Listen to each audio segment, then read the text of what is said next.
Who's the next man up in the 49ers backfield? Which Giants pass catcher might be worth a start on Sunday Night Football against Cincinnati?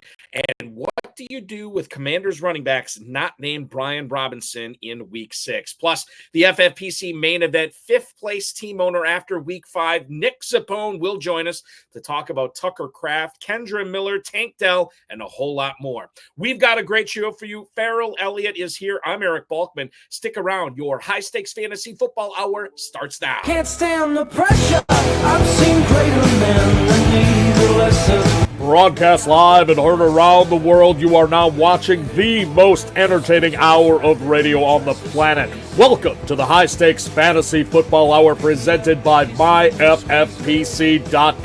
with your hosts Eric Balkman and Ferrell Elliott. The High Stakes Fantasy Football Hour is your home for analysis from the best players in the world. And now, because no one else was available, here are Eric Balkman and Ferrell Elliott. Solace in the scripture. Are we not all our father's sons? I became a man. Nobody ever told me what a man was. Thank you, Rob. Hi, hello, and welcome to all of you Balkaholics and Ferrelliacs. Greetings and salutations to each one of you listening, streaming, downloading, watching. We appreciate each and every one of you. This is the latest episode of the High Stakes Fantasy Football Hour presented by the Fantasy Football Players Championship at myffpc.com. I am your slightly above average host, Eric Balkman. You know me from the Better Sports Network's High Stakes Fantasy Football Show, the Road of His High Stakes Slowdown, and of course, the Fantasy Football Players Championship. My co-host is the definitive commissioner of Fantasy Football One, Mr. Ferrell Elliott. Coming up on tonight's show, Ferrell and I are going to analyze the Denver backfield with Audric Estime coming forward to gum up the works even more, which we really appreciate. We're also going to get into the rise of Tank Bigsby, how that affects you if you are a Travis Etienne owner, or maybe if you're just a Tank Bigsby owner. We're also going to talk with the Week 5 FFPC Main Event fifth-place team owner, Nick Zappone, who is going to talk about Roschon Johnson, Kirk Cousins, and a whole lot more tonight. If you want to connect with us on the X machine, please do so at hsffhour, at Eric Balkman, and always check out the Kentucky Fantasy Football State Championship over at KFFSC.com. Post on our Facebook page, facebook.com/hsffhour. You can also email the show at highstakesfantasyfootball@gmail.com. If you do have any questions for us, now is the time to send them in. We'll try to get to all the chat room questions, X posts, emails, and more in our fantasy feedback segment coming up later on in the show. Thanks to our audio engineer and my best friend Bryce, and of course, our producer and mutual friend Rob, making things work tonight. Play the FFPC Weekly Challenge if you're looking for another FFPC outlet to play fantasy football in, just on a weekly basis. There's no salary cap. There's no drafts. You just pick whatever players you want. You can play with or without kickers and defenses. You get to pick one player per NFL team. So no stacking in this contest. You can play in 10, 30, or 100 team contests for $35 or $200. Win up to $2,500. myffpc.com is where to go. Remember to like this video, subscribe to the channel, comment on it, share it with your friends, share it with your enemies, and get notified each and every time we go live. Want to welcome in the co-host with the most. He is the commissioner of the Kentucky Fantasy Football State Championship and a good buddy of mine and yours. He is the one, the only, the incomparable Ferrell Elliott. Happy Friday to you, my friend. Thanks so much for hanging out with me tonight. Good evening, Balky. There's no place I'd rather be. We got KFFSC legend James Hicks hanging out on YouTube watching us right now. I got to get out the old oinker. In fact, I'm going to do that right now as I move my machine, just because I've been slacking on this the last couple of weeks. So we're going to do slacker, Balky? Yeah, no, I am with this. We're gonna bring in Mr. Oinker tonight. There we go. That's for James Hicks tonight. If I remember to do it, I'll do it again. Tom Smith, another KFFSC legend, tuning in to watch our show tonight. And let's not disappoint. Let's bring the real tonight. We'll give as much analysis as we can to everybody who is competing in Week 6 and has a difficult lineup decision ahead of them, whatever it may be. We will try to help you out tonight. I want to look back on what happened last night in the Niners-Seahawks game in Seattle. Adam Schefter from ESPN has reported that Jordan Mason is believed to have suffered a sprained AC joint against Seattle last night. Now, Schefter said this injury is not serious, but He's undergoing further testing today to confirm how not serious it is, basically. Kyle Shanahan said after the game that if it was an emergency situation, Mason could have gone back into the game. It's why we saw him wearing his helmet, standing on the sidelines, ready to go in. So week 7 against Kansas City, which is a big game, maybe we'll see Jordan Mason. However, Ferrell, even if 10 days is not enough to heal up for Mason, or even if it is, I should say, we need to be looking on the waiver wire. 2 guys stood out last night after Mason went down. One Patrick Taylor and one Isaac Guerendo. Patrick Taylor, a former Packer, Isaac Guerendo, a former Badger. So I'm very excited about both these players. If you can only roster one, who are we going after next week in waivers in case Mason can't go? Are we picking up Guerendo or are we picking up Taylor? After that 70-plus yard carry from Guerendo behind that fantastic offensive line, I take exception of you claiming that he was a former Badger because he was most recently a Louisville Cardinal. A Louisville Cardinal. And if you're going to claim things, in the world of claiming, we must claim him. And, he's a very popular player here. I never really saw him as a college player have that gear that he displayed last night as a professional. But his 40 time as he ran at the combine was 4.33, and I think we saw it play out on film. This team is so good at putting depth together. And when people tell me there's no players on the waiver wire to consider picking up, well, maybe if you can't find someone to pick up, you should just always pick up the next 49er because he could be the next man up. Now, Mason's injury, the AC joint, is a painful injury and a nagging injury, but it clears with proper training. He'll be back and he'll be ready. But I think both those players have they accounted for themselves very, very well. Both deep reserve running backs that may touch the ball a little bit more in the future. Isaac Guerendo last night, 10 carries, 99 yards, including that 76-yarder. Take that away, 9 for 23. I know you're not a fan of doing that, Ferrell, but I'm going to do it for the purposes of this conversation. Yeah, it makes sense. Patrick Taylor, 5 carries for 16 yards. Taylor also caught a 12-yard pass. Guerendo was not targeted. Right now, Guerendo is owned in 83% of FFPC main event leagues. Patrick Taylor owned in 0.00% of FFPC main event leagues. As Dean Wormer would say, fat, drunk, and stupid is no way to go through that. So we are looking at Guerendo as probably the guy. That's what I would do. Taylor's interesting, though, too. I mean, as much as he got involved, especially in the second half of the game, I would put some bids in on him if you can afford the roster spot. But Guerendo, I think, is the priority. He's part Badger, part Cardinal. How can you go wrong? Just like you and me, Buck. Exactly. Yes, he's the official mascot of the High Stakes Fantasy Football Hour. Malik Neighbors is not going to be playing against Cincinnati, according to Adam Schefter. This was announced this morning. Neighbors has not been able to clear concussion protocol since Thursday night in Week 4's concussion against Dallas. Hopeful to be back by Week 7, but it is going to be the Darius Slayton and Wan'Dale Robinson show. Now, I'm playing Wan'Dale Robinson in just about every league. I have him in as a flex, as a wide receiver 3. He continues to – he doesn't pile up the yardage, but as long as he's piling up the catches, I'm good with a low yardage total. However, Ferrell, Darius Slayton, 8 catches, 122 yards, and a touchdown on 11 targets with Neighbors out this past week, 6 for 36 and 1 for Wan'Dale Robinson. I think that the interesting thing here is, can Slayton do this again this week? If Neighbors is out, can we still count on Slayton to have maybe not 8 for 122, but 6 for 90, 6 for 80? What do you think about starting Slayton this week, Sunday Night Football, against the Bengals with no Malik Neighbors, which we know of right now? There's legitimate ways that Slayton could work my way into the lineup. Now, it's certainly not going to be over Wan'Dale Robinson. I thought Wan'Dale was probably the biggest bargain that I was able to find on live draft day at Planet Hollywood this year. And I was pleased to get him.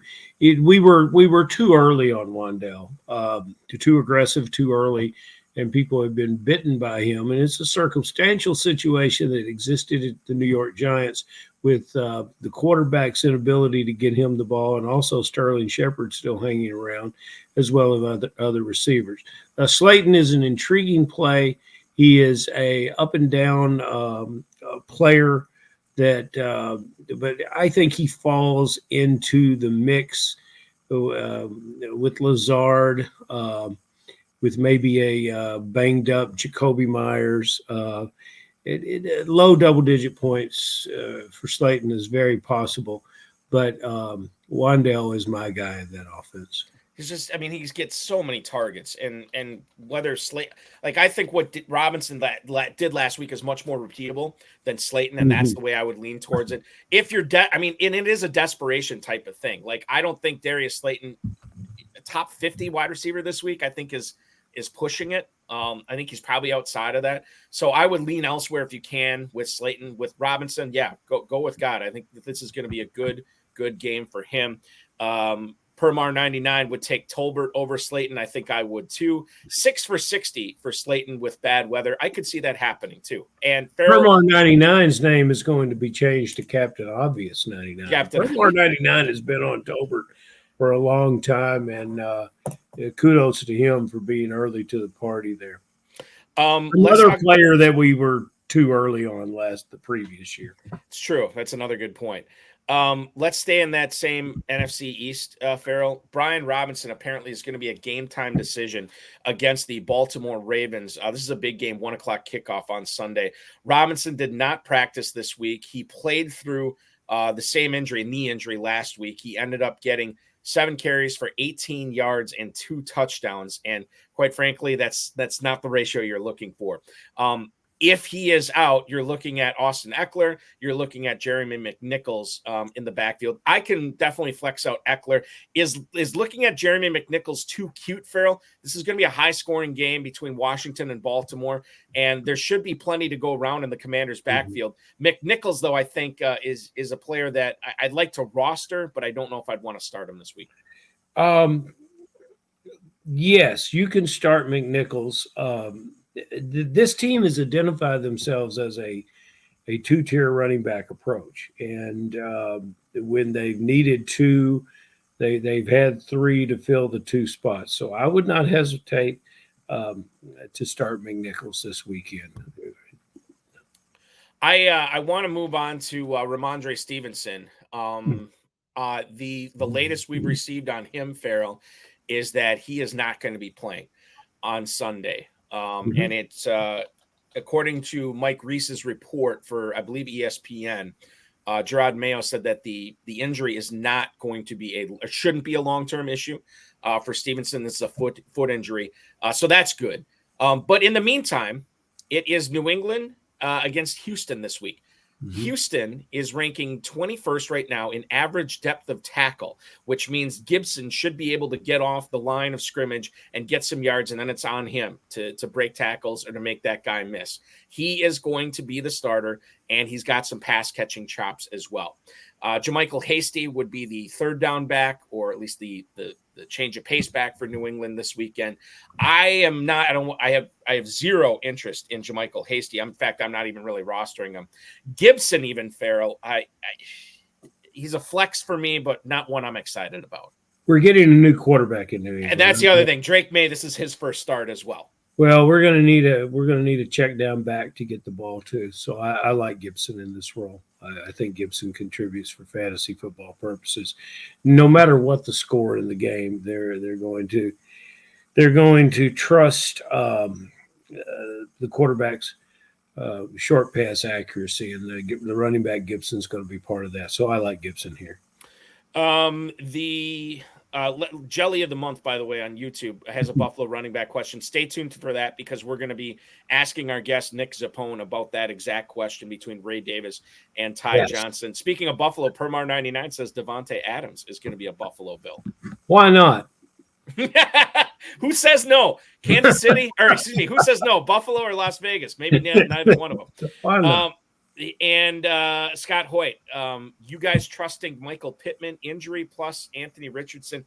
Ferrell, can you tell me what's going on with Pittman? I thought he was going to be out for multiple weeks. They're talking about an IR stint, and then I found out he was on the field catching passes today. What's the latest on Pittman? Yeah, we talk about the training staffs in the NFL being the true all-stars of the 17-game season, and we talk about tough players that want to play. Pittman, a second-generation footballer that shows up to play. We should all celebrate the kind of player that Pittman is. And maybe he saw that Joe Flacco was going to keep starting, so he said, "I'll keep playing." But it's Indianapolis. Not a lot there is working out in the way we thought or hoped, but it is a fantastically interesting team to watch, and I sure hope with whatever quarterback it is that they can get the ball to Pittman. We got commentary previously in shows from several of the listeners that really were beating the drum for Josh Downs, and now he's hurt. I was a big Pierce fan. I was early on him. He's become the best long ball target in the NFL. I think about what he could do underneath if targeted. There's some things with that club that I would do differently, but if Pittman wants to play, I'm going to let him play. It was really a weird situation because he was not practicing on Thursday. Schefter reported on Wednesday that IR was a possibility. And then Pittman, after logging, by the way, a full practice today, not even limited, a full practice today. He said, told reporters, we still don't know what course of action is going to happen, but I'm just doing everything to put myself in the best situation to try and play. He is being listed as questionable, Ferrell. I'm looking at this game right now. The Colts this week taking on the Titans in Tennessee. This is a 1:00 game. If Pittman is active, we have to play him, don't we? I think you do, unless you have floor receivers of 12 or 13 points that you believe in and have better matchups. Pittman has struggled with Richardson. I would look somewhere else, but everyone has rosters now that you need a Pittman. So yeah, you've got it's if you believe in the roster you put together, you've got a 20-man roster. And if you really believe in those wide receivers that you put together, then you're in pretty good shape to play some of them over Pittman. And some of them have Tucker with the Raiders. There's an interesting situation this weekend. Here's a good start.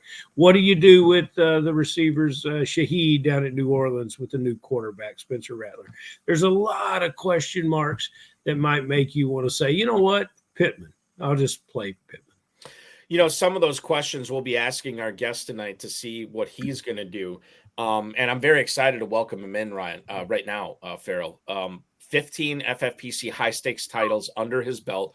And he currently, because of last night's game, because of all the action he had with the Niners and the Seahawks, technically he's in first place in the FFPC main event right now. Started the week in fifth. He's moved up to first. And I want to welcome him in. You follow him on the X at NZApp. That is NZAPP. Please welcome onto the show the incomparable, the one, the only Nick Zappone. Nick, welcome in, man. Thank you. Thank you for having me.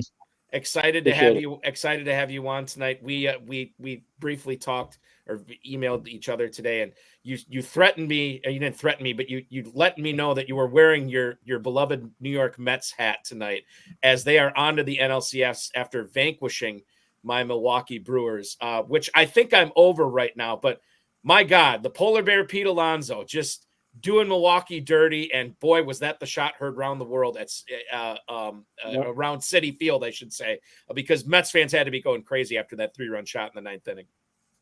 They did. And I mentioned it to you that I had a fun fact. Every team that the Brewers have lost to in postseason has made it to the World Series. And that goes back to 1981. This is not just the stat within the last few years. Right. Since 1981, this is a double digit. I think it's double digits. If it's not double digits, it's pretty close. There's 9. This would be 10. This would be 10. Wow. And like I told you via email, as soon as I found out the Mets were playing the Brewers, I placed my NL pennant futures bet on the Mets because I knew either the streak was ending or I was going to profit from this somehow. And I'm rooting for the Mets hardcore. They beat the Phillies. Now they'll face the winner of tonight's Dodgers Padres game. So we'll see what happens there. But I'm pulling for your Mets, man. Good luck to you. Yeah. Before we lose too many more viewers because we're talking baseball on the hsffhour, let's talk about what you're doing for a living when you are not playing fantasy football and leading the FFPC main event, Nick? Well, I'm a control systems engineer. I work for a consulting company. Our office mainly deals with power utility companies. And it gives you a lot of time to work on lineups and draft teams, correct? Yeah, especially when I'm home. Right, exactly. I heard words that said systems and engineer. You're engineering a championship. Congratulations for all these league victories. I have one more baseball question. Are you a historical Met fan? I mean, do you go way back to the '69 team, or are you more of the type fan that would reflect your young age? Yeah, not the '69 team. I was only 3 at that time. Mm-hmm. 86 Mets. Yeah. Yeah, this is some good, some storied teams in the New York Mets, and as you begin to put your career in the FFPC as a storied one, let me start with some of the questions that all of us are trying to figure out is about tight ends, and I want to feature with tight ends because I have to admit, Balky was beating the drum for this player, Tucker Kraft. And I was really I watched a lot of Oregon State football. I was really such a Luke Musgrave fan that I couldn't see Kraft's skill set defeating Musgrave and putting him on the bench. What do you want to do with a player like that? Is he a flex player for you? Jackson Smith and Jigma from last night on your main event leading squad. How did you come to the decision to keep that promising tight end on the bench? He is a flex player for me. I actually had him in the flex last week. I took him out this week. I had JSN in there. The 49ers defense on the back end, I think they're ranked like 19th or 20th, so they're not great. I expected Seattle to be playing from behind, which happened. They did lose a possession on the return, the kickoff return for a touchdown, so they lost possession there. And JSN did get 2 end zone targets. So he caught one, he was out of bounds. The other one, was off by a lot. But so he got the talk. I think the process was right. Results maybe not so much, but you got to live with those. Yeah, Kraft has just been crazy good the last few weeks, and we got the news today that the Packers officially placed Luke Musgrave on IR, which means he's missing a minimum of 4 games. It is the Tucker Kraft show at tight end in Green Bay for sure, and very excited to see where he ends up on the season because he's one of these players that was not drafted as a top 12 guy, and looks like he's for sure going to, barring injury, he's for sure going to finish in the top 12, maybe even as high as top 5 going forward. I was looking at some of your teams, Nick, and I know you play a lot of Dynasty with the FFPC as well. We actually played in a private Dynasty league together for a few years as well, which is very cool. Kendra Miller, I noticed, is on a few of your teams. Can you sell FFPC players on why this guy needs to be stashed? I happen to stash him on a couple of my teams as well. His coach has not exactly been endorsing him throughout the throughout the preseason and during drafting season. And this is a guy that's been hurt too. But he's, I'm still trying to find a roster spot for him on teams. Why are you still trying to keep him around as much as you can?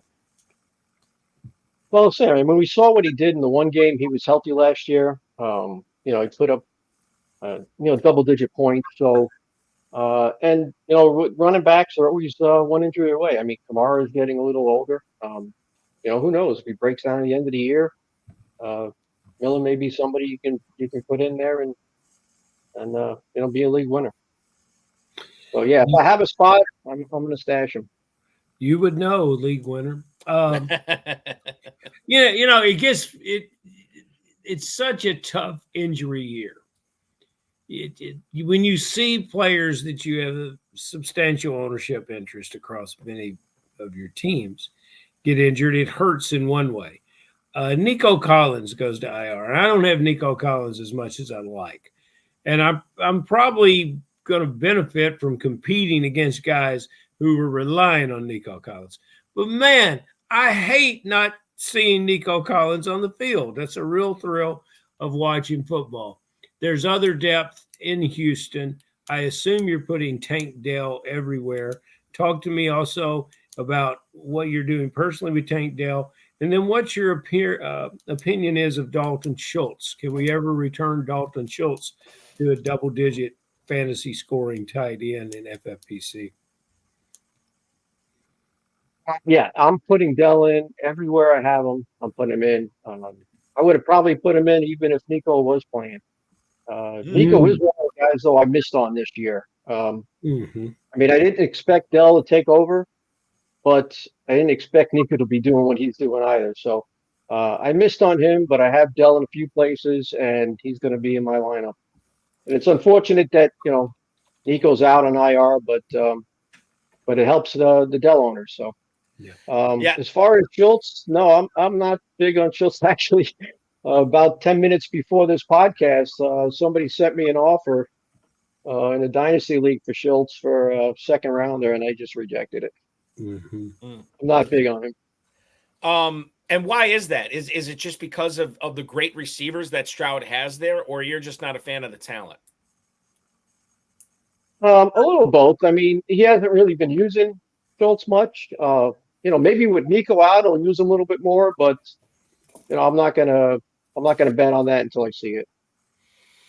That Texans game in New England this week, a 37.5 point total. The Texans are 6.5 point favorites, and I think it just speaks to how good Stroud is, how good Diggs is, how good Dell is. The fact that so many people are starting these Texans, this Texans passing team or passing combo, because you would think with a 6.5 point favorite squad and a total of less than 38, you wouldn't assume a lot of passing, but probably enough to be worth starting both all of Stroud, Diggs, and Dell this weekend for sure.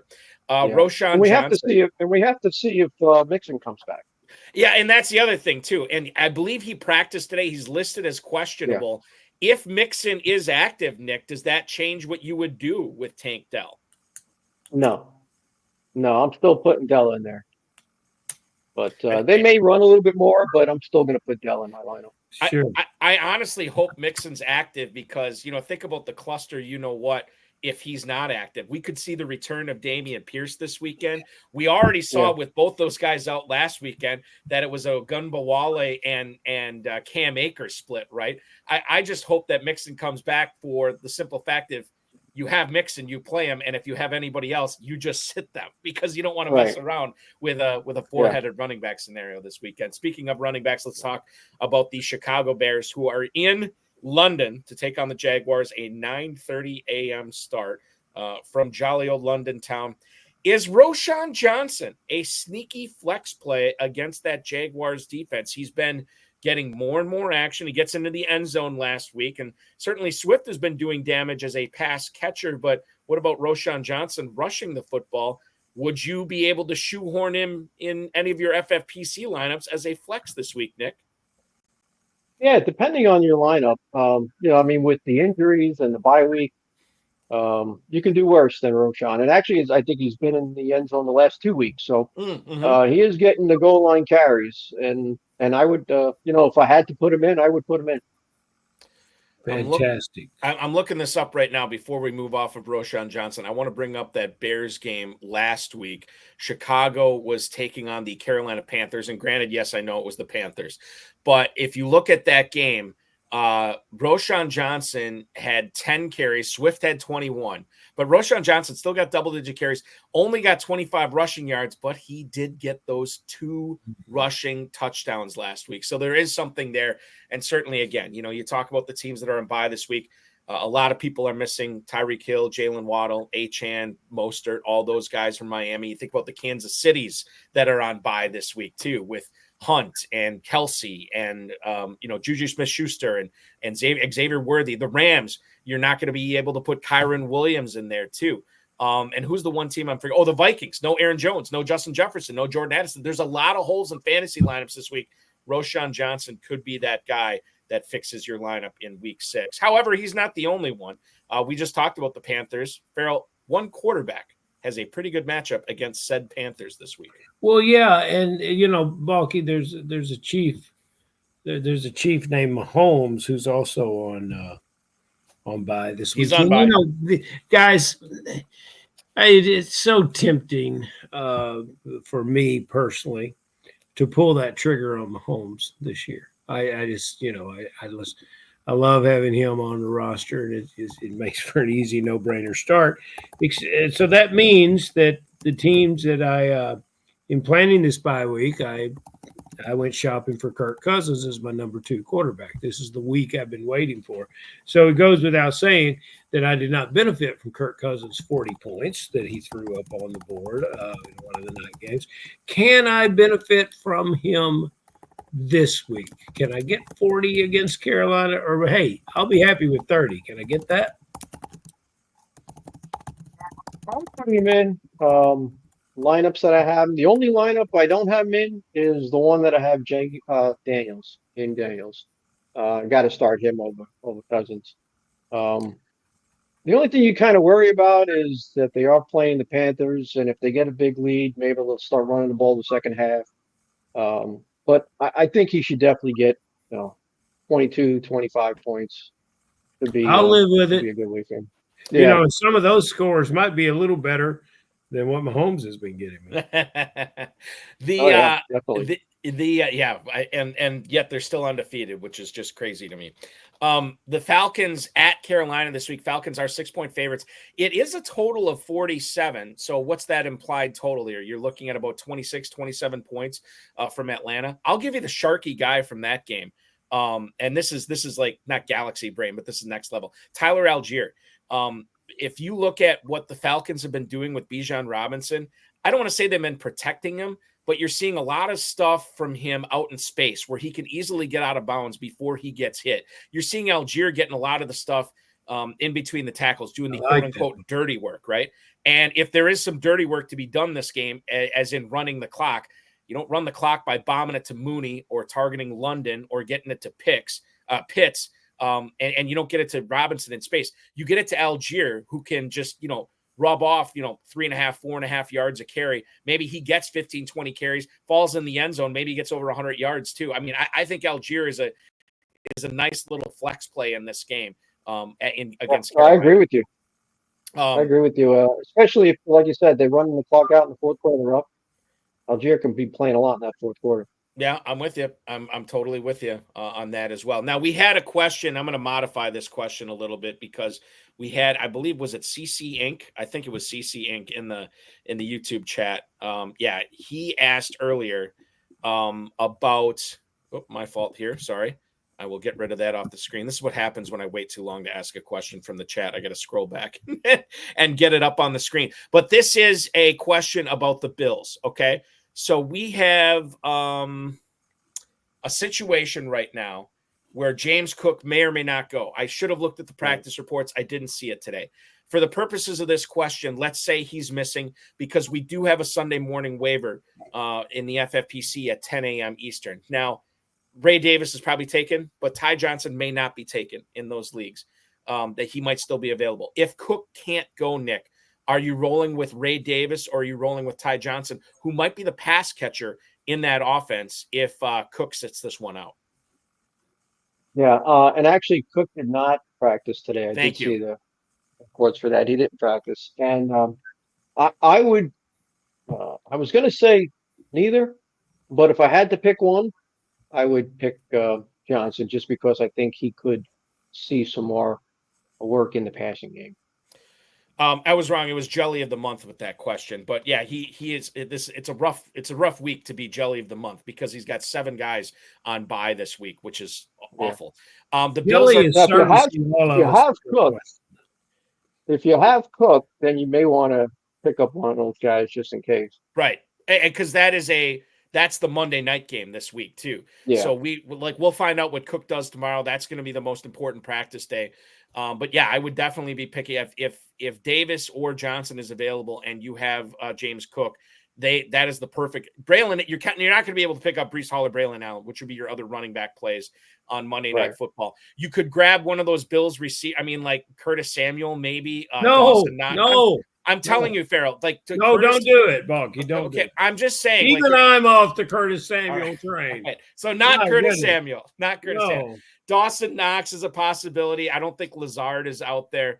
Conklin's not out there. So that's kind of what you're looking at. You'd be much better served to pick up Ty Johnson if you could. The Bills are a 2.5-point favorite, total of 41 in that game. But Nick, you're saying Ty Johnson probably over Davis because of the pass catching? Yes. Yeah, I think he'll get more work. And he's been getting work even with Cook in there. So I'm leaning Johnson. Yeah, I think that's probably the way to go. I normally I would say, okay, volume is king at running back. Ray Davis probably touches the ball more, but I don't know if those are high value touches, especially against that Jets rushing defense. Sometimes you like to think like, oh, Davis, maybe, he gets a 1 or 2 yard goal line carry or something like that. It's not a layup against that Jets defense. So I think you're right on Ty Johnson here. We used to work for an old guy cutting tobacco, Balky, and his wife, there'd be 4 of us, and she'd make 2 pimento cheese sandwiches for lunch and cut them in half. That's what the Buffalo backfield looks like to me. It's a couple bites of that, and that's what you're going to get. In the words of the great Judge Smill, you'll get nothing and like it. I think that's what you've got coming to. As we said, we have a New Yorker here to be exposed to. What's wrong with the Bills? Can you just boil it down? What has happened? The loss of Diggs has really hurt them. They don't have a true number one. Everybody thought Kincaid was going to step up, but I think he still needs a true outside receiver to. Who doesn't? To count on. So I think that's the problem with him. Okay, well, let's go to where the problem with Cleveland Browns, another incurable problem that may exist. When you think of fantasy purposes, last night we watched a monster of a team, and we had Deebo Samuel scored us 3 points the week before, and you just could feel that it was going to erupt in scoring. And Ayuk had a bad night. Jennings didn't score points, but when you have those players on the field, and they're surrounded by these other great players, and the quarterback with his timing and what he and Kittle did last night. My point is, you just have hope, because in Cleveland, hope is hard to hang on to. But here comes Chubb back. I drafted him and have held on to him naturally in hopes that he would be back around week 10 or 11, Balky. Is that what we were talking about? We were talking about that. Time frame has changed, though. Yeah, we're knocking on the door of Chubb coming back. Can he elevate not only the game, can he elevate and become a running back that you would want to have as a week-to-week start? And can he elevate some of the Browns players around him? Namely the quarterback. No. Yeah, I think he can. He is coming off this injury. I would not put him in the first week he's back. You got to see what he does first, and I think they'll still split carries until he can show that he can, take a full workload. But unless you're starting Ray Davis, unless you're thinking about starting Ray Davis, would you put him in over Ray Davis? I would put him in over Ray Davis. There we go. What stinks about this is what happens to Jerome Ford, right? And what could be really problematic is, and Chubb's already been ruled out for week 6. We know he's not coming back this week. If Chubb comes back for week 7 against Cincinnati, we know we're not, you just said, Nick, we're not starting him in week 7. We have to see where we're at with Chubb, and we got to see his usage. But what do we do with Jerome Ford in week 7?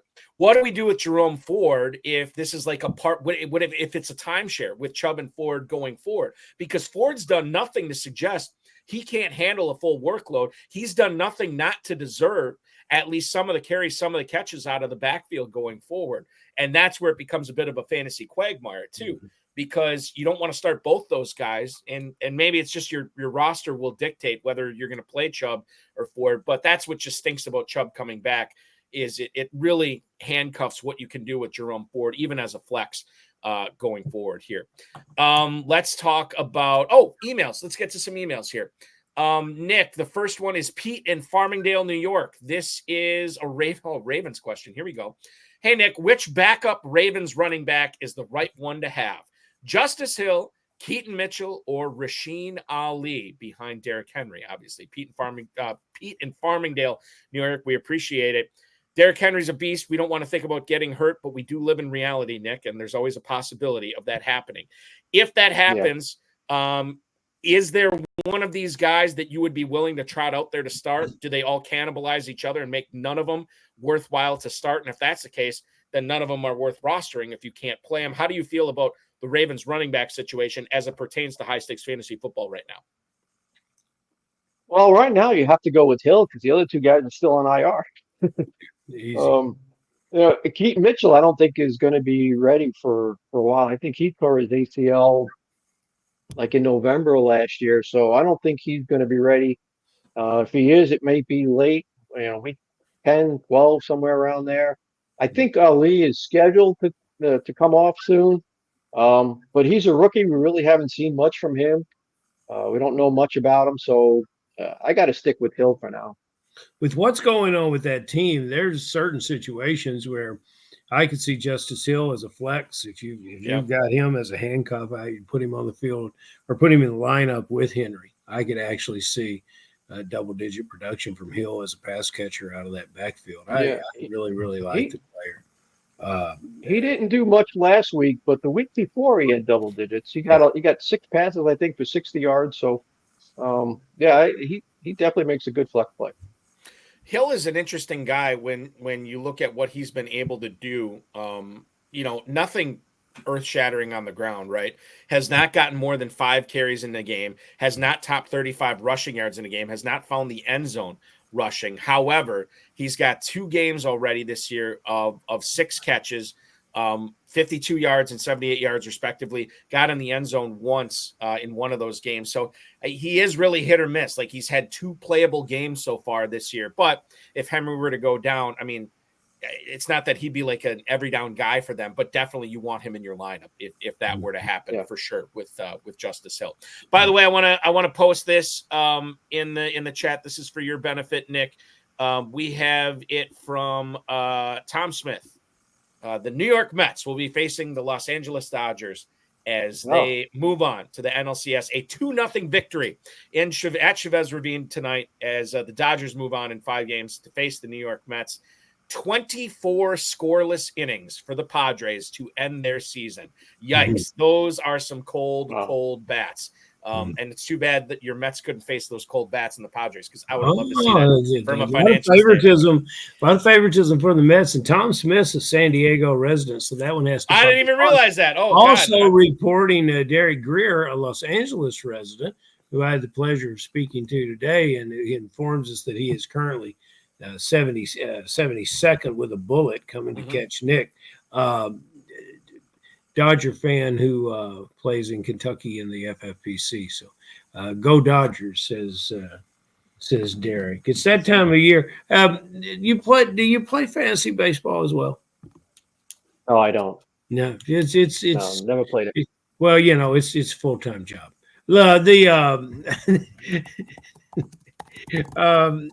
Balky, remember when we were at Planet Hollywood? And Nick, were you in Planet Hollywood Live, or did you do all your work online? No, it was all online. I'd like to get out there maybe next year. This actually is my first main event team. Really? Oh, I didn't realize that. Yeah. Congratulations. Well, you're doing a bang-up job for your first effort in the main event, my friend. Well, That is awesome. I have two teams this year, but it's the first time. I actually stopped playing redraft because I got so hooked on Dynasty, and I started redraft maybe about 3-4 years ago. Last year I did 5 Fantasy Pros teams. I won. I made the playoffs in 3 of the leagues, and I won 2 championships, and I turned those 2 championships into the main event team. So, yeah, There you first go. Bless. first main event. Well, you'll have to drop the word maybe from your conversation and just say that you will be there. And when you do, you'll meet a lot of these guys that are in our chat room, and you'll be very glad you did. And you've got a lot of guys here. You got a lot of guys here that are very envious of being in your shoes. Balky, what more emails we got? We got one question that I screwed up from CC Inc. So we're gonna I screwed it up. It's the end of the week. I'm screwing stuff up. Okay, CC Inc. He wants to know Ramondre Stevenson is out this week, which we touched on at the earlier portion of the show. Ooh. Would you start Antonio Gibson, Nick, knowing that no Stevenson this week against the Texans, or would you be playing Tank Bigsby in London against that Bears defense? Those are the two choices. Facing CC Inc., which way would you roll? I'd have to lean towards Bigsby. I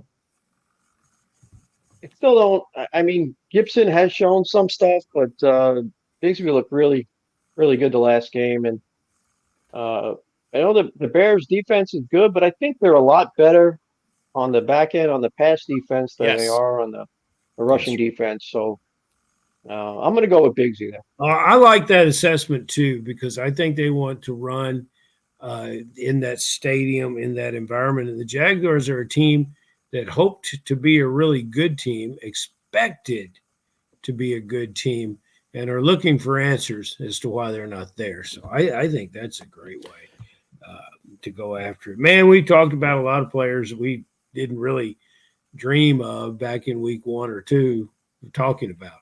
I think all our sleepers have been awakened and trotted out of bed and into the lineups. But perhaps you can think of one that we have not spoke of that FFPC players should get into lineups. And then, when it comes to being disappointed, if we start Pittman, we're looking at being disappointed.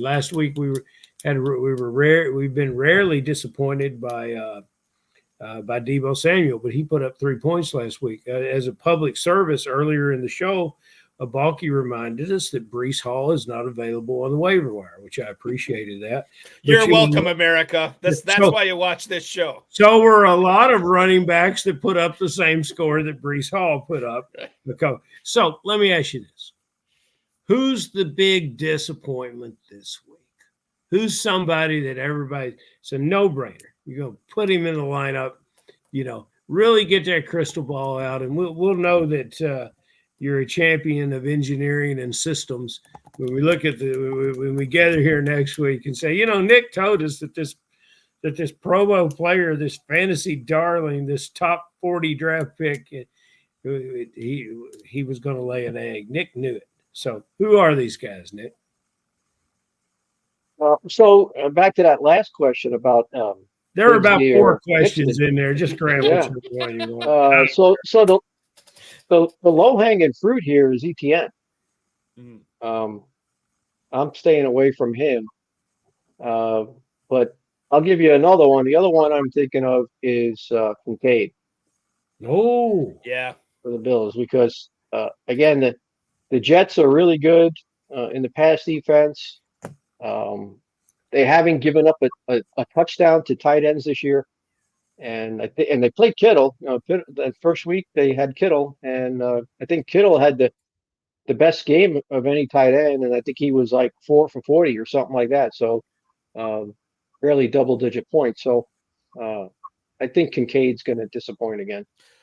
Just real quick on that Dalton Kincaid thing, and I was thinking about this past week too. The Bills were down in that game 17-3 at halftime against the Texans. They spent a lot of the second half throwing, trying to catch up. Josh Allen, 30 pass attempts.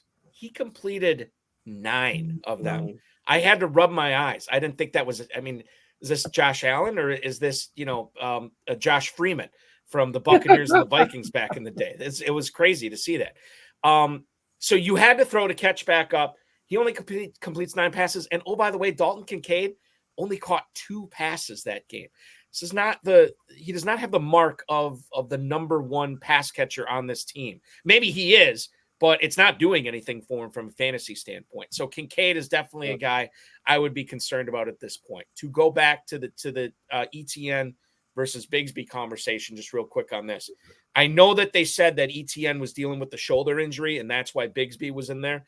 But bear in mind, Bigsby was still in there prior to the ETN shoulder thing too, where the ETN was still coming back, and Bigsby was still getting carries. Bigsby, 13 carries, 101 yards, and 2 touchdowns. Travis Etienne, 6 carries, 17 yards. Travis Etienne did catch 6 passes for 43 yards, but Bigsby caught a 28-yard touchdown pass in that game as well. I think this Bigsby conversation is very important right now. We've heard from a lot of high-stakes players on this show the last couple weeks that said, go out and get Bigsby, make sure he's on your team. And I think when you look at this game on Sunday, Bigsby is going to be a very intriguing option to get out there in your starting lineups, even if ETN is healthy. Michael Quinzel had a question here about let's see if I can find it. Oh yeah, here it is.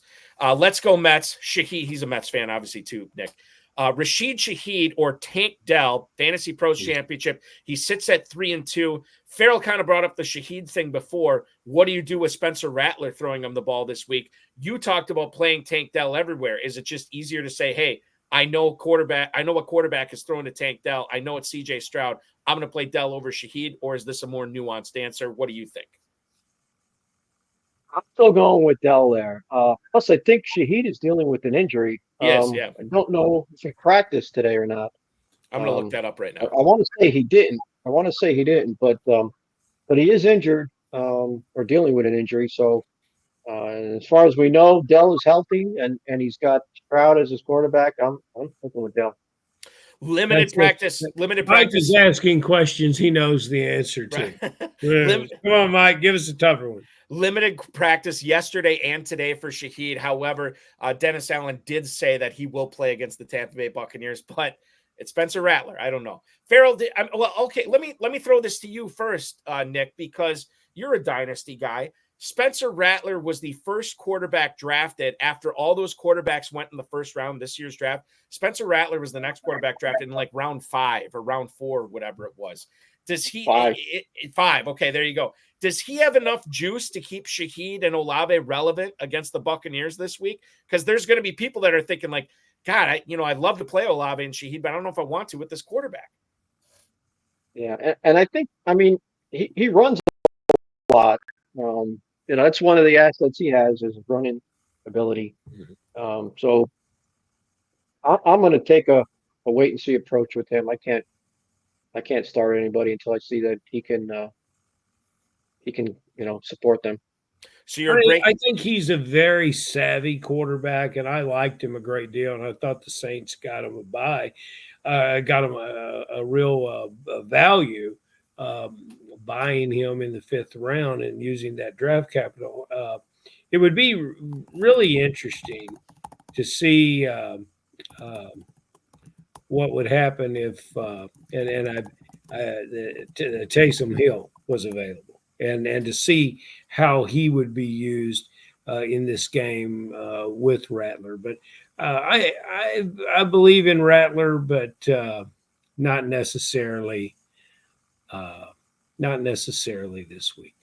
Nick, is there any quote unquote studs? I know Ferrell kind of touched on this before that you would think about benching this week, guys that maybe have been slumping or maybe a guy that you think is going to disappoint this weekend. Is there anybody that you would look at actually sitting?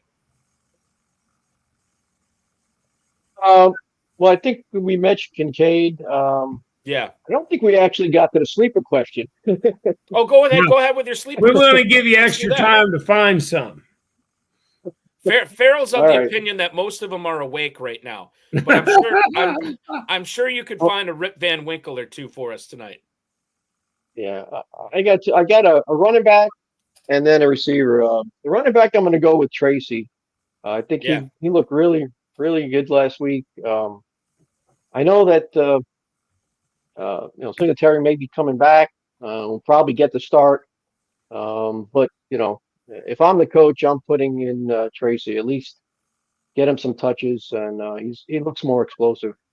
On the wide receiver end, I like Adunze this week.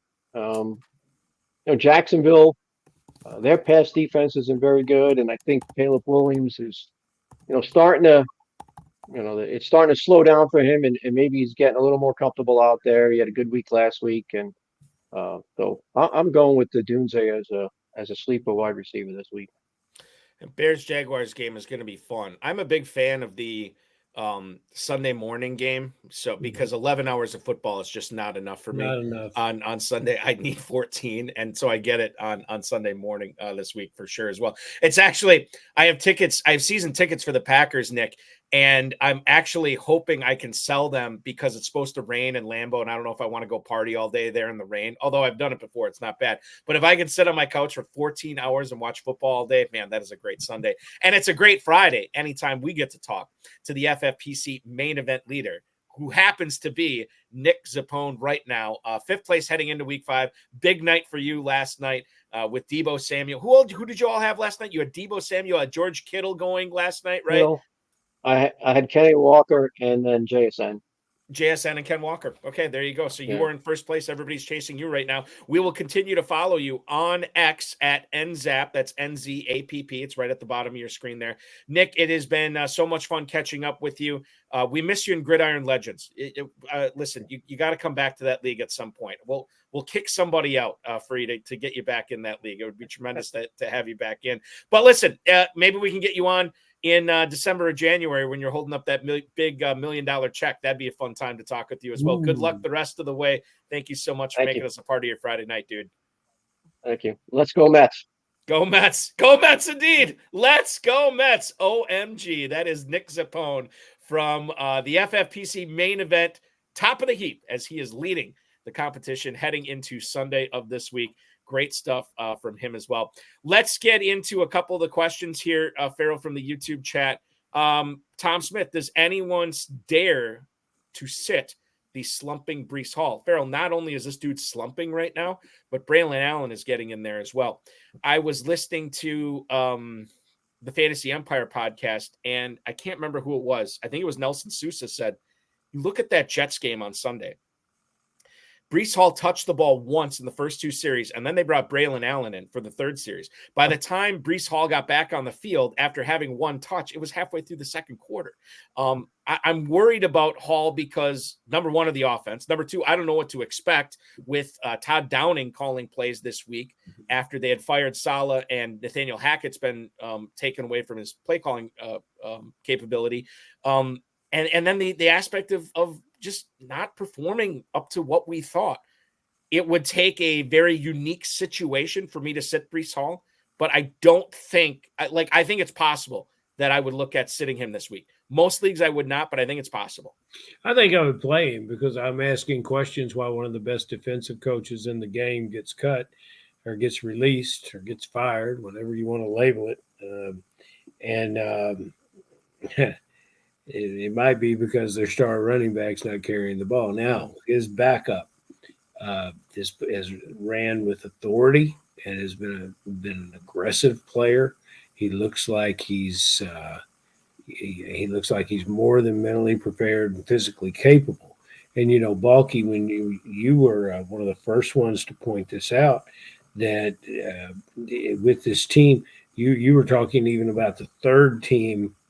But the 3rd string running back very, very early, you've always thought that there would have to be a support back for Breece Hall, and we're seeing it. We're seeing it here, and the number 2 guy is getting a good chance to really be the guy. I've got my sleeper, Balky. Who's your sleeper this week, my friend? Oh, there's several of them. Oh, really? Yes, they are the Las Vegas Raiders receiving corps. Yeah. Is there anybody left there? Is it just Trey Tucker? It's the guys that Aiden O'Connell have been throwing to. So, we got a new quarterback that I think is the right quarterback for the players that are surrounding him. I think when they had Adams, I think Gardner Minshew was the right quarterback for him. Now I think that O'Connell might be the right quarterback for this Raider team. Trades. They got a tough matchup, but hey, it's something to think about. It is something to think about. I think Trey Tucker is a borderline flex for me this week. And that's not a knock on Tucker. Like, he could be their number one receiver this week, quite frankly. It's just a really bad matchup with Pittsburgh. And it stinks for Tucker that he's in that situation. It stinks for AOC that he's in that situation. But maybe it's a big Brock Bowers week. Scott Hoyt wants to know, Ferrell, is this going to be a big Keenan Allen week Sunday morning in London? Does he have a big game? I remain bearish on Keenan Allen. I like Nick's call about Dunze. I think DJ Moore is going to be a beast. We talked about Swift and Johnson. I haven't seen the same juice from Keenan Allen this year as I have in previous years. So until I see it, I'm not really excited about starting Keenan Allen. Guy's a competitor. It has to come. And I liked that post by Mr. Hoyt because I believe that it is. I believe that it will happen, and you just don't know when. And I would rather take my chances with him than some of the other receivers that I might be forced to play this week. Yeah, I think I will look elsewhere, but I may not have better options than Allen for my flex. So yeah, I don't think he's not startable, but I would try to find somebody else. Bucky or Dowdle this week, and do I drop 4? That is the question that Johnny Betts VIP is asking us tonight. Wow, get a VIP in the chat, Ferrell. This is great stuff. Johnny VIP. Yeah, so Irving is taking on the fighting Spencer Rattlers in the Big Easy. And I do think he is the running back that you want to play over Rachaad White, who's dealing with a foot injury. I do like Irving this week, but man, Ferrell, the game that Detroit-Dallas game this week, if you look at the total, not that I look at over-unders as the end-all, be-all, but I look at that game with the Lions and Cowboys, 52.5. Dowdle's the starting running back, has not had much competition. We haven't heard anything from Dalvin Cook. Jerry Jones had to come out of his way and talk about why Ezekiel Elliott hasn't been playing more. I really like Dowdle here. I think Irving's fine, but I'm going to lean towards Dowdle, a guy who's not only been a threat rushing the ball, but catching the ball out of the backfield here. That's exactly right. And the Ezekiel Elliott usage is puzzling, especially inside the yard line. If you're going to have Ezekiel Elliott on your roster, this is where it counts, and he's not getting the ball down there. And it's a mystery to me, and that would make me lean Dowdle. And yes, Mike, we got to have you coming back to the show because you can't get away with calling Tolbert a sleeper. Come on. We've missed you a couple weeks, Mike. You'll get back to form real soon. Let's see. Do I want to ask? Do we have anything other? Okay. CC Inc., Breece Hall, and Bijan Robinson, easily the most disappointing first rounders. Christian McCaffrey is honorable mention. I was talking with somebody about this today, and I was like, we've all been disappointed with those top 3 running backs, and yet they still all have the opportunity in front of them to finish the season strong. And then we won't talk about these bad starts. As long as they're carrying us through the championship. With McCaffrey, you may have drafted him, but you haven't put up poor numbers. You played somebody else. That's what I was saying too. Like, at least with McCaffrey, you've been able to play, some of these other running backs that have been drafted in the mid rounds, like Bucky Irving, like Rico Dowdle. At least you're getting production out of those guys, where as Hall and Robinson, it's not exactly been great. Couple of emails here at Ferrell to end it tonight. John in Perrine, Florida. Josh Allen or Kyler Murray this week. That is John in Perrine, Florida. We appreciate it. As weird as it sounds, I'm going to play Kyler Murray this week at Lambeau Field. What's expected to be rainy Lambeau Field. Still taking Murray there over Josh Allen, facing a Jets defense. He's coming off a bad game. I don't know if this is the tonic that he needs right now. Give me Murray over Allen. Your thoughts? I think I'm going with you, Balky. Murray is the play over Josh Allen. Chuck in Wellston, Michigan. With Audric Estime possibly coming back this week, should I avoid starting all Broncos running backs? That is an interesting question. Denver this week ends up taking on the Chargers in Denver. It's a game that features a very low total. Javonte Williams, underwhelming. Jaleel McLaughlin, underwhelming. Audric Estime, throw him into the mix. Yes, I am ignoring all Broncos running backs, Ferrell. Do not want to be in business with any of them in week 6. Not ready to give up on Javonte Williams. And based on what some of my teams need, he's all I've got. So we've talked about playing a lot of running backs, and I would rather play Williams in front of many of them. I will freely admit that because of the situation that some of my teams are in, I will be starting Javonte Williams this week, but I don't have to like it. Final question of Tony in Albuquerque. What's up, gentlemen? Is Romeo Doubs going to get a ton of catches this week in his first game back after suspension? We appreciate it, Tony. I can weigh in on this. That is not the way the Packers offense works. There is no squeaky wheel getting the grease in this Packers offense. I think you can expect a quote-unquote normal game from Doubs and everybody else. What's normal for the Packers pass catchers? I don't know because they have so many good ones and they tend to spread the ball around. We've seen Dontavian Wicks have a couple of really good weeks. We've seen Jaden Reed basically be good almost every week, save maybe 1 week this season. Watson is just he's more miss than hit, so I could easily see him being benched. Tucker Kraft, you got to get in your lineup. So Kraft and Reed are the must-start guys. Farrell, after that, I'm not too excited about anybody else, and that includes Wicks and Doubs. Your Packer receivers need to be on your best ball teams, Balky. Yeah, which we've said since February, essentially. This is not news. What is also not qualifying as news is Ferrell Elliott is awesome, and it was a pleasure hanging out with you tonight, my friend. The commissioner of the Kentucky Fantasy Football State Championship, KFFSC.com, is where to go to learn more. Thank you so much, dude. I always appreciate our conversations. Be good. Have a great weekend, and we will do this again a week from today. Thank you. Ferrell Elliott, the definitive commissioner of fantasy football, hanging out with us on the High Stakes Fantasy Football Hour on a Friday night, as we normally do. I want to thank Ferrell. I want to thank Nick Zappone for hopping aboard tonight, the FFPC, Rob, Bryce, and, of course, each and every one of you for listening, streaming, downloading, consuming this show. It is going to be a big week of fantasy shows. I'm not going to tell you everything that's going on next week, but instead of the normal 3, we are going to do 6 shows because the following week I will be out of town and no access to a good enough internet connection to do any video streams. So you're going to get 2 high stakes lowdowns, 2 high stakes fantasy football shows, and 2 high stakes fantasy football hours next week. We will be back on this program on Wednesday night at 10 p.m. Eastern with the Week 5 third-place team owner in the Fantasy Pros Championship. Larry Dunn will be my guest, and he will co-host that show with me on Wednesday. So 10 p.m. for the HSFF Hour. In case you missed Tuesday night's RotoViz High Stakes Lowdown with Week 5 FFPC Main Event leader Jay Flake, you can watch that on the FFPC socials or anywhere you get your podcasts. Next Monday, we'll be going live. It is a pregame show for Monday Night Football. The Week 5 fifth-place team manager in the Fantasy Pros Championship, Craig Mastro, will return to these airwaves. Always love talking with that guy. He will hop aboard at 7 p.m. Eastern time. We'll take that right up till 8 o'clock, and then you can zoom in to Monday Night Football. It'll be a pregame show on Monday night for the RotoViz High Stakes Lowdown. In case you missed last night's High Stakes Fantasy Football show on the Better Sports Network, you can watch it on the BSN socials, the BSN website, or the FFPC socials. I co-hosted with Casey Kasem from Rotoballer. Certainly a pleasure to have her on. She brought a lot of great insights to the table, and you can rewatch that at your convenience. Next Tuesday, we will be going live at 7 p.m. Eastern time. It's going to be a fun Tuesday night because we'll go from 7 p.m.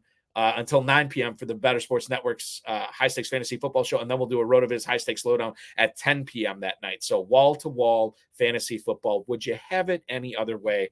Of course not. What does Jim Harbaugh always say? Who has it better than us? Nobody. Play the FFPC Weekly Challenge. No draft, no salary cap. MyFFPC.com is where to go. No stacking, but other than that, you can choose the 10 or 12 players you want on your roster. Enter for as little as $35. Win up to $2,500. 10, 30, and 100-team contest now available. MyFFPC.com. That's MyFFPC.com. Remember to like, subscribe, comment on this video, share it with your friends, share it with your enemies, and get notified each and every time we go live, which will be, once again, Monday night at 7 p.m. Eastern with Craig Mastro on the RotoViz High Stakes Lowdown. Oinker says good night, and your weekend officially starts now.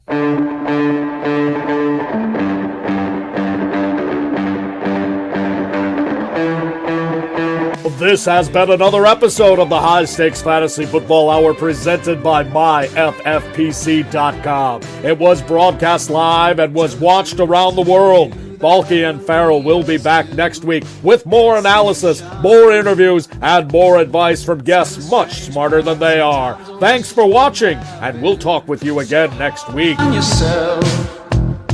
It's I know we mentioned this a couple of times during the show tonight, but bear in mind, 9:30 a.m. kickoff for the Bears and Jaguars in London. I would strongly urge you to submit your lineups on Saturday night or get up really early on Sunday. But let's face it, alarms don't always work. Set your lineup on Saturday night and make sure your Bears and Jaguars are appropriately started or sat so you have a happy week 6. Hopefully the ball bounces your way. We'll talk with you on Monday night on the RotoViz High Stakes Lowdown. HSFF Hour returns 10 p.m. Wednesday night. See you then.